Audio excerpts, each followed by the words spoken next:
Hello everyone! Kumusta kayo? Happy New Year! And syempre, late ang ating pag-upload nitong video na to at ito ay noong Pasko pa. So, may mga regalo tayo at hindi na natin na video yung iba. So, ito ay mag-unbox muna tayo ng regalo galing sa aking mga in-laws. So, salamat kay Ate Kim at kay Kuya Allen dito. Napakaganda ng pagkakabalot. Ayan, pinunit na natin. Sisilipin natin ang ating natanggap. So habang ating binubuksan ito, kamusta ang inyong holiday? Kamusta? Saan kayo nagbakasyon? So kami ay nagbakasyon kung saan nagpunta. Nagpunta kami ng norte, nagpunta din kami ng south.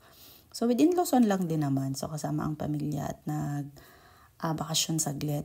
So habang bakasyon, syempre, opportunity na yon na makasama ang pamilya. Nagkaroon ng konting reunion. So hindi ko pa na-upload yung mga ibang videos at na-busy tayo dahil maraming naganap at nangyari sa ating buhay ng mga nakaraang araw.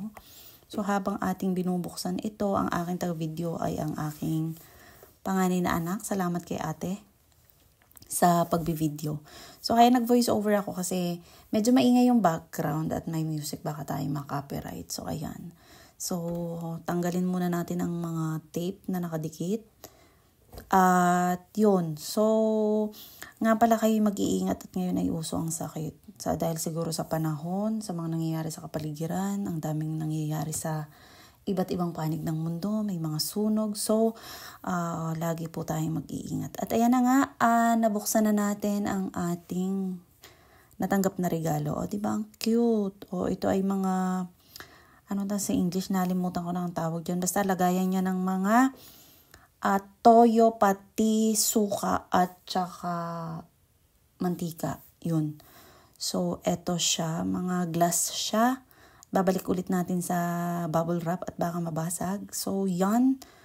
At salamat ng madaming-madami. So, bibili sana ako nito at dahil may nagregalo na, hindi na tayo bibili. Eto na nga po siya pag nasa lagayan. So, maraming salamat. So, ang cute-cute niya. So, at eto naman ang isa pa. Dahil tayo mahal na mahal ng ating mga kapamilya at mahal sa buhay, ayan, meron po tayong panibagong regalo. So, thank you kay Ate Lorraine. So, ayan, ang kanyang binigay sa akin, ang pabango. So, ayan, flex lang tayo at magpapasalamat tayo sa lahat ng mga biyayang ating natatanggap sa araw-araw. So, maraming salamat. So, eto yun siya.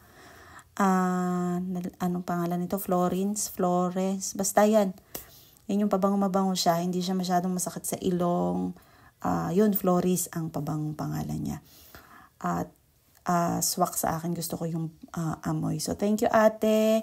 At sa lahat po nagbigay ng mga regalo na hindi ko na video. Maraming pong salamat. Nawa po'y kayo laging okay. Bye-bye!